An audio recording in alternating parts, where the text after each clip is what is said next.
Hi hello నమస్తే. నేనండి మీ శారదని.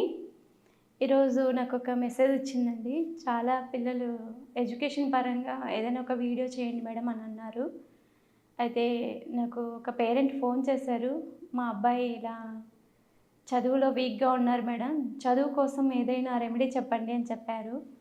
వాళ్ళ కోసం నేను ఈ వీడియో ద్వారా వాళ్ళందరికీ రీచ్ అవ్వాలని, ఇలా చదువులో కొంచెం వెనకపడి ఉన్న పిల్లలకి అందరికీ కూడా ఈ టిప్ అనేది యూజ్ అవ్వాలని, అందరికీ యూజ్ అవుతేనే కదండీ పిల్లలందరూ బాగా చదువుకుంటేనే కదా మన దేశం కూడా ఉన్నతమైన స్థితికి వెళుతుంది.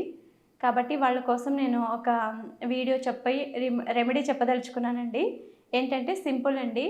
పిల్లలు బాగా చదువుకోవాలి అంటే మనం వాళ్ళతో కొంచెం టైం స్పెండ్ చేయాలి. స్కూల్ నుంచి రాగానే హోంవర్క్ రాసుకుంటారు, చదువుకుంటారు, ఆడుకుంటారు.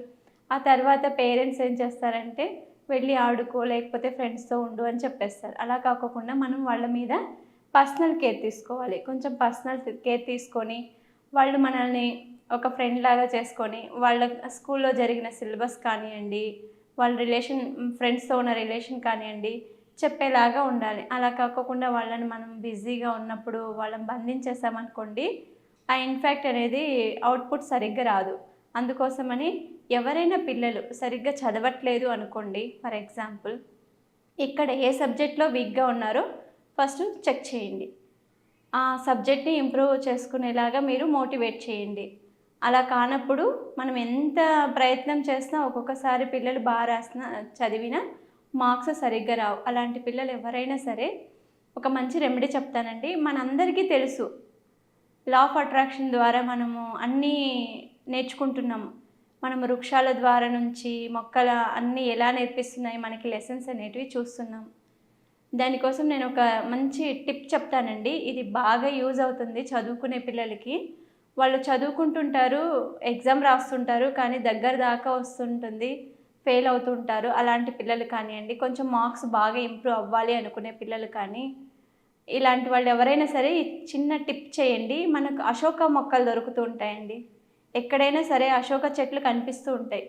అశోక చెట్టును చూసి చాలామంది అంటారు, ఈ వృక్షంలాగా నిటారుగా ఉండాలి. కలెక్టర్తో కంపారిజన్ చేస్తారు. అంటే ఒక పోస్ట్ అంటే కలెక్టర్, ఐఏఎస్, ఐపీఎస్ఏ పెద్ద పోస్టు అని భావిస్తారు కదా. అలాంటి వాటిలో మనం చూస్తాం కదా, ఎంతో ఎత్తుగా పెరుగుతుంది అశోక వృక్షం. మనం తలెత్తుకొని ఇలా పైకి చూడాల్సి వస్తుంది వృక్షాన్ని చూడాలి అంటే, అంత హైట్ పెరుగుతుంది. మన పిల్లలు కూడా వాళ్ళ గ్రోత్ కూడా మనం తలెత్తుకొని తిరిగేలాగా ఉండాలని ప్రతి పేరెంట్స్ కూడా మనం లక్షలు ఫీజులు పే చేస్తున్నాము, చదవటానికి పంపిస్తున్నాము. కానీ పిల్లలు కూడా ప్రయత్నాలు చేస్తున్నారు. ఒక్కొక్కసారి వాళ్ళు చదవలేకపోతున్నారు వాళ్ళ మానసిక స్థితి కారణంగా. నాకు ఒక కాల్ వచ్చిందండి రీసెంట్గా. మేడం నాకు చనిపోవాలని ఉంది అని అన్నాడు. ఎందుకు నాన్న అంత పరిస్థితి ఏమొచ్చింది నీకు అని అంటే, నువ్వేం చదువుతున్నావు ఫస్ట్ అంటే బీటెక్ సెకండ్ ఇయర్ అన్నాడు. ఎందుకు అలా అనిపించింది నీకు, రీజన్ ఏంటి అని అడిగితే, నేను ఒకరిని లవ్ చేశాను మేడం, కానీ ఆ లవ్ ఫెయిల్యూర్ అయింది. ఆ అమ్మాయి నన్ను యాక్సెప్ట్ చేయలేదు, నాకు చాలా కోపం వచ్చింది అని అన్నాడు. నేను అన్నాను, నువ్వు వెళ్ళిన పర్పస్ ఏంటి, నువ్వు చేస్తున్నది ఏంటి? నువ్వు చదువుకోవటానికి మీ పేరెంట్స్ పంపిస్తే నువ్వు ఇంకా బీటెక్ సెకండ్ ఇయరే కదా, లవ్ చేయడం ఏంటి, అది తప్పు కదా. అమ్మాయి మీద కోపంతో నువ్వు చనిపోతే నీ తల్లిదండ్రులు ఏమవుతారు? ఇంత పెట్టి మీకు కాలేజీలో చదివిస్తున్నది మీరు చనిపోవటానికేనా అని నేను క్వశ్చన్ చేశాను. కానీ నాకు అమ్మాయి లేకపోతే నాకు లోన్లీనెస్ వస్తుంది అని అంటున్నారు. మరి మీకు మీ పేరెంట్స్ లేకపోతే లోన్లీనెస్ రాదా? మీ పేరెంట్స్ కూడా మీ మీద ఎన్నో హోప్స్ పెట్టుకొని ఉన్నారు కదా, మరి మీరు అలా చేయడం తప్పు కదా. నువ్వు తీసుకున్న డెసిషన్ రాంగ్. ఫస్ట్ చదువుకోవాలి, నేను నీతో మాట్లాడను, మీ పేరెంట్స్కి ఫోన్ ఇవ్వు అని చెప్పాను. అంటే ఎందుకు మేడం, మా పేరెంట్స్కి తెలియదు మేడం, చెప్పకండి మేడం, ప్లీజ్ మేడం, ఏదైనా రెమెడీ చెప్పండి అన్నారు. నేను అలాంటి వాటికి రెమెడీ చెప్పను, నేను ఎంకరేజ్ చేయను. ఫస్ట్ నువ్వు చదువుకోవాలి, చదువుకున్న తర్వాత మంచి జాబ్ తీసుకుంటే ఆటోమేటిక్గా అమ్మాయిలు అనేది వస్తారు. అంతేకాని చదువుకోకుండా లైఫ్ సెటిల్ కాకోకుండా మనం లవ్ అని అదని ఇదని చనిపోవడం అనేది ఫూలిష్నెస్ చేసే పనులు. అలాంటివి ఎప్పుడు చేయకూడదు. నువ్వు బాగా చదువుకో, బాగా చదువుకున్న తర్వాత నేనే కావాలంటే నీకు మంచి రెమెడీ చెప్తాను. అదే అమ్మాయి మళ్ళీ నీ లైఫ్లోకి రావడం కోసం ఫస్ట్ నీ కెరియర్ అయితే ముఖ్యము. ఫస్ట్ చదువుకోవాలి. నువ్వు అమ్మాయి కోసమైనా బాగా చదివి బీటెక్ అయిపోయిన తర్వాత జాబ్ చేయాలి. అప్పుడు ఆటోమేటిక్గా నీకు అమ్మాయి వస్తుంది. ఒకవేళ రాకపోతే అప్పుడు నాకు కాల్ చేయి, నేను నీకు అమ్మాయి కలిసేలాగా మంచి రెమెడీ చెప్తానని చెప్పాను. అయితే సరే అన్నారు. ఇప్పుడు నేను బాగా చదువుకుంటున్నాను మేడం, కానీ నాకు సరిగ్గా మార్కులు రావట్లేదు, దానికోసం మంచి రెమెడీ చెప్పమన్నారండి. అబ్బాయికి నేను ఫోన్ చెప్పాను. ఇలాంటి సిచ్యువేషన్ ఉన్న పిల్లలు ఎవరైనా ఉన్నాయండి, వాళ్ళకి మంచి రెమెడీ అండి. చదువుకుంటుంటారు, మనకు అశోక చెట్లు ఉంటాయండి, అశోక చెట్లు ఉన్న ప్లేస్కి వెళ్ళి కొన్ని ఆకులు కోసుకురావాలండి. పేరెంట్స్ చేయొచ్చు, పిల్లలు చేయొచ్చు. చదువు కోసము అశోక ఆకులను తీసుకొని వచ్చి వాటిని ఒక మాలలాగా కట్టాలి. ఒక మాల, మనం పూల మాల ఎలా కడతామో అలా పెద్దగా మాలలాగా కట్టాలి. మాలలాగా కట్టి ప్రతి బుధవారం మన ఇంటికి ఒక తోరణం లాగా కట్టాలి. ఆ తోరణంలో నుంచి పిల్లలు చదువు కోసం బయటకు వెళ్తుంటారు కదా, అప్పుడు వాళ్ళకి పాజిటివ్ ఆలోచనలన్నీ వస్తుంటాయి. ఈ నెగిటివ్ థింకింగ్ వల్లనే పిల్లలు చదువుకు ముందు వెళ్ళకోకుండా డ్రాబ్యాక్ అవుతున్నారు. అలాంటి ఏవైనా ఉన్నా కూడా వాళ్ళకు మిస్ మ్యాచ్ అవుతూ ఉంటారు కదా పిల్లలు, అప్పుడప్పుడు వాటి నుంచి డైవర్ట్ అవుతుంటారు కదా ఒక్కొక్కసారి చదువు నుంచి. అలాంటివన్నీ ఏ దోషాలు ఉన్నా కూడా తొలగిపోతాయి. అశోక చెట్టులాగా వాళ్ళు స్వచ్ఛంగా, నీట్గా, పొడవుగా, నిటారుగా వాళ్ళ లైఫ్ తలెత్తుకొని తిరిగేలాగా చేస్తుందండి. ఇది మంచి టెక్నిక్. అలానే వాళ్ళు ఎంతైతే వెయిట్ ఉంటారో, పిల్లలు చదువులో కొంచెం వీక్ ఉన్న పిల్లలు ఎంతైతే వెయిట్ ఉంటారో అంత వెయిట్ బెల్లం తీసుకెళ్ళి ఏదైనా దేవాలయంలో ఇచ్చేయండి. అంత స్తోమత లేదు మేడం, మాకు అంత బెల్లం ఒకేసారి బేర్ చేయలేము అనుకున్న వాళ్ళు వారానికి ఒకసారి 1 కిలో, వారానికి ఒకసారి 1 కిలో అలా ఇస్తూ ఉండండి. వాళ్ళ ఎడ్యుకేషన్లో అనేది మంచి గ్రోత్ వస్తుంది, బాగా చదువుకుంటారు పిల్లలు. పిల్లలందరికీ నేను ఒకటే చెప్తానండి, బాగా చదువుకుంటేనే భవిష్యత్తు ఉంటుంది. ప్రేమ అవి ఇవి అనే ఏజ్ కాదు మంది. ఫస్ట్ చదువుకోవాలి, లైఫ్లో సెటిల్ అవ్వాలి, ఆ తర్వాతే ప్రేమలు కానీ పెళ్ళిళ్ళు కానీ జరుగుతాయి. అదే చదువుకోలేదు, మనము చదువుకోవాల్సిన టైంలో జాబ్ చేయాల్సిన టైంలో జాబ్ చేయకుండా చదువుకునే టైంలో చదువుకోలేకుండా ఉన్నామనుకోండి, ఫర్ ఎగ్జాంపుల్, మనకు వచ్చే అవకాశాలు కూడా చాలా తక్కువగా ఉంటుంది.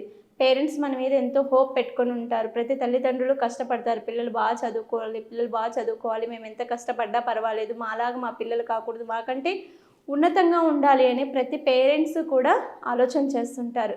అలాంటి పేరెంట్స్కి మనం కూడా మన చేతనైనంత దాంట్లో మనం ఎఫర్ట్స్ పెట్టాలి. చదువేమీ పెద్ద కష్టమేం కాదండి.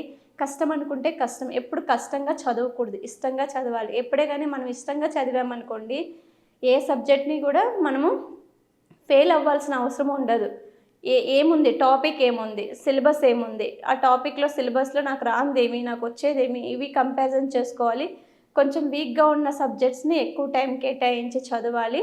కొంచెం బాగా వచ్చే సబ్జెక్ట్స్ని కొంచెం లైట్గా చదువుకుంటూ వెళ్ళారు ఒక ప్లాన్ ప్రకారం. అంటే ఇప్పుడు మీకు ఎవరు చెప్పారండి అమ్మాయిని లవ్ చేయాలని? మీరు ఆటోమేటిక్గా చేస్తున్నారు కదా. అమ్మాయిని ఇంప్రెస్ చేయడం కోసం మంచి డ్రెస్ వేసుకొని వెళ్తారు, అలా చేస్తారు, ఇలా చేస్తారు, బైక్లు యూస్ చేస్తారు, అవి ఇవి చేస్తారు కదా.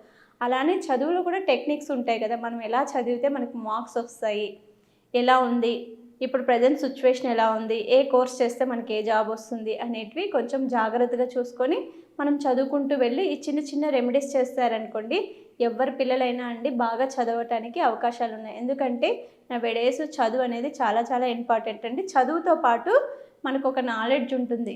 అంటే బాగా చదువుకున్నా బాగా ఉద్యోగం వస్తుంది, బాగా చదువుకున్నా బాగా ఉద్యోగం వస్తుందని పేరెంట్స్ ప్రతి ఒక్కరూ అంటారు.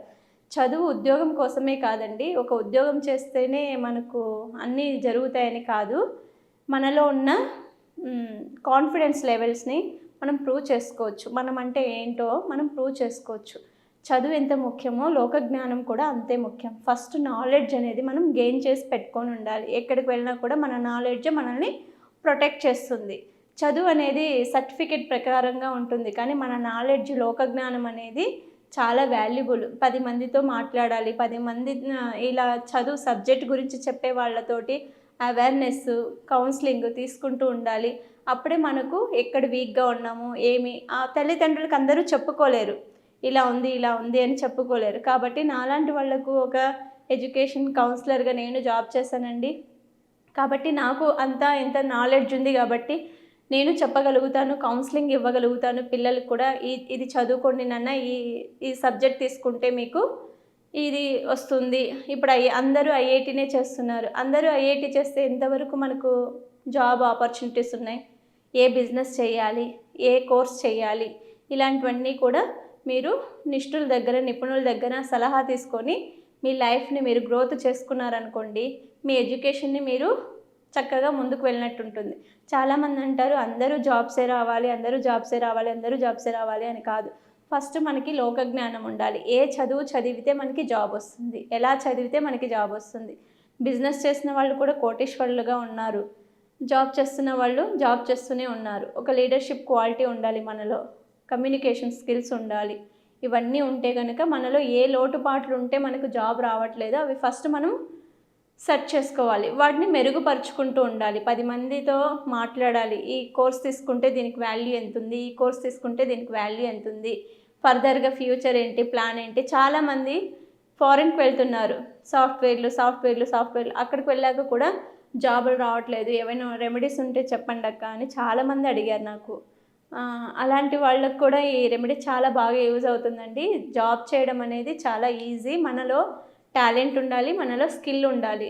ఆపర్చునిటీస్ అయితే బోల్డ్ అన్నీ ఉన్నాయండి, మనం వెతకమంతే. ఎందుకంటే మనం వెతికాము అనుకో కంపల్సరీ సోర్స్ కనిపిస్తుంది. వెతకము ఊరికేనే సరదా కోసమే వచ్చేయాలంటే రాదండి. మనలో అన్ని స్కిల్స్ ఉండాలి. కమ్యూనికేషన్ స్కిల్ ఉండాలి, లీడర్షిప్ క్వాలిటీస్ ఉండాలి. ఇతనికి ఒక జాబ్ ఇస్తే జాబ్ ఇచ్చే వాళ్ళు ఊరికి ఇవ్వరు కదండి, మనలో ఉన్నటువంటి స్కిల్ చూస్తారు. ఆ స్కిల్స్ని మనం డెవలప్ చేసుకోవాలి. ఫస్ట్ మాట్లాడే విధానం బాగుండాలి. ఏదైనా ఒక ప్రాజెక్ట్ మనకు అప్పగించారు అంటే దానికి మనము న్యాయం చేసేలాగా ఉండాలి. ఓకే, ఈ ప్రాజెక్ట్ ఇస్తే వీళ్ళు న్యాయం చేస్తారు. ఊరికే ఇంటర్వ్యూ చేయరు కదండి. మనలో ఫస్ట్ ఉన్న లీడర్షిప్ క్వాలిటీస్ చూస్తారు, కమ్యూనికేషన్ స్కిల్స్ చూస్తారు, మన సబ్జెక్ట్ నాలెడ్జ్ చూస్తారు. ఇవన్నీ చూసే కాబట్టి మనకు జాబ్ అనేది ఇస్తారు. కాబట్టి ఇవన్నీ మనం ఇంప్రూవ్ చేసుకోవాలి. ఒక బీటెక్కే చదివాను, ఎంటెక్కే చదివాను, ఒక డిగ్రీనే చదివాను అంటే కాదు, అది సర్టిఫికేట్ వైజ్ మాత్రమే యూజ్ అవుతుంది. మనకి అవేర్నెస్ కూడా చాలా ఉండాలి అని నేను అందరికీ చెప్పే విషయం ఒకటేనండి.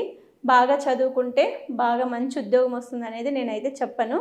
ఎందుకంటే చదివిన వాళ్ళందరూ ఉద్యోగాలే కావాలంటే మనకు నవేడేస్ అన్ని ఉద్యోగాలు లేదు. కాబట్టి మీ స్కిల్ తోటి మీరు మీ హార్ట్ఫుల్గా చేసే, ఇష్టంగా చేసే ఏ పనైనా ఒక జాబ్తో సమానమే. ఇదే జాబే చేయాలి, అదే జాబే చేయాలని కాదు. అందరికీ ఐఐటీలే రావాలి, అందరూ ఐఏఎస్లే ఐపీఎస్లే కావాలంటే అవ్వదు. కానీ అవ్వాలి అనుకుని సంకల్పం తీసుకున్నామనుకో ఏది కష్టం కాదండి. మనిషి సాధించలేదంటూ ఏదీ లేదు. ఒక ఐఏఎస్ కావడం పెద్ద కష్టం కాదు, ఐపీఎస్ కావడం కష్టం కాదు, ఇంకోటి కావడం కష్టం కాదు. మనకి చెయ్యాలనే ఒక సంకల్పం ఉండాలి. మనం అలా కాకుండా ఇలా డిస్టర్బ్ అవుతూ ఉంటాం కదా, ఈ డిస్టర్బెన్స్ కారణంగా మన మైండ్ అంతా ఫోకస్ దాని మీద వెళ్ళిపోతుంది. ఎగ్జామ్స్ టైంలో ప్రిపేర్ కాము. కాబట్టి ఇలాంటి ప్రాబ్లమ్స్ ఉంటాయి. ఎవరైనా చదివే టైంలో చదువుకోవాలి, జాబ్ చేసే టైంకి జాబ్ చేయాలి, సెటిల్ అయ్యే టైం సెటిల్ అవ్వాలన్నా ఎవరైనా కానీ ఈ వీడియో చూసి ఒక 10 మందికైనా యూజ్ అవ్వాలని నేను ఈ చిన్న రెమెడీ చెప్తున్నాను. చేసి చూడండి, తప్పకుండా మీకు సక్సెస్ అనేది ఉంటుంది. Thank you.